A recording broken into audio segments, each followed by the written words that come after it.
Bonjour à tous, je vous souhaite la bienvenue à 5 minutes pour comprendre la Bible. Aujourd'hui, nous allons parler de deux filtres très importants. C'est important que vous saisissez ces filtres parce que ça va vraiment nous servir vraiment aussi de base parce qu'après on va rentrer dans les différentes alliances que Dieu a avec l'humanité. Donc ces deux filtres sont la théologie des alliances et la théologie de la nouvelle alliance. Je me nomme Joan Mouba, je suis coéquipier à Évangélisation en Action. 5 minutes pour comprendre la Bible poursuit 4 objectifs. Rendre la Bible accessible à tous, se dégager des filtres traditionnels, comprendre les alliances de Dieu avec l'humanité et libérer le potentiel à l'évangélisation. Donc, selon la théologie des alliances, l'histoire entre Dieu et les hommes est vue comme une continuité. C'est-à-dire, Dieu traite de manière uniforme avec l'homme tout au long de la Bible. Et la nouvelle alliance, donc celle du Nouveau Testament, est vue juste comme une amélioration de la précédente. Et pour cela, ceux qui prônent pour la théologie des alliances ont divisé la loi de Moïse en 3 catégories. Il y a les lois cérémoniales, les lois civiles et les lois morales. Maintenant, les questions qui se posent, c'est qu'est-ce que Jésus a supprimé? Vous voyez? Qu'est-ce que Jésus a supprimé pour dire quoi? Quelles sont les lois qu'on va continuer à appliquer aujourd'hui? Voilà, c'est ça la grande question. Mais comment est-ce qu'ils arrivent à mettre cette limite?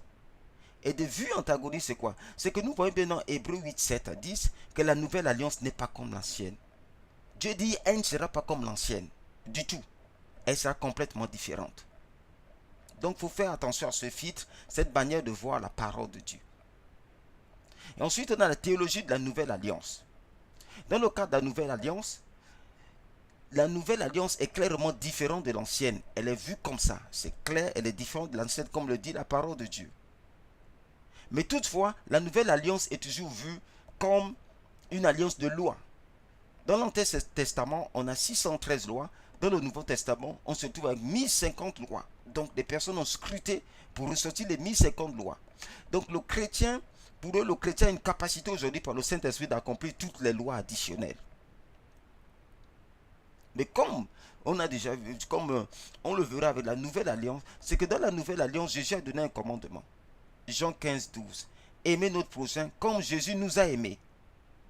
Vous voyez, il y a déjà une différence. Aimer notre prochain, pas comme on s'aime nous-mêmes, mais comme Jésus nous a aimés. Donc il y a une nouvelle relation avec Dieu.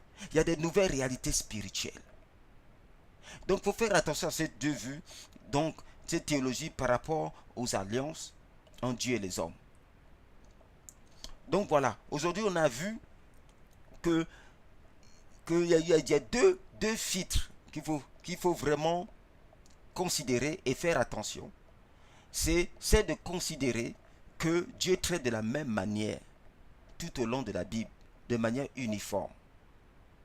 Et que la nouvelle alliance est juste une amélioration de l'ancienne alliance, particulièrement de l'alliance mosaïque avec Moïse.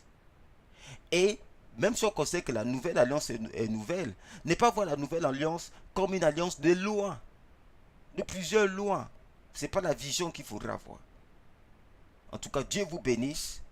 Nous allons voir cette loi d'amour de Dieu dans la nouvelle alliance, où Dieu nous dit d'aimer notre prochain comme lui, il nous a aimés. Et c'est cet amour qu'on doit amener dans notre environnement. Dieu vous bénisse.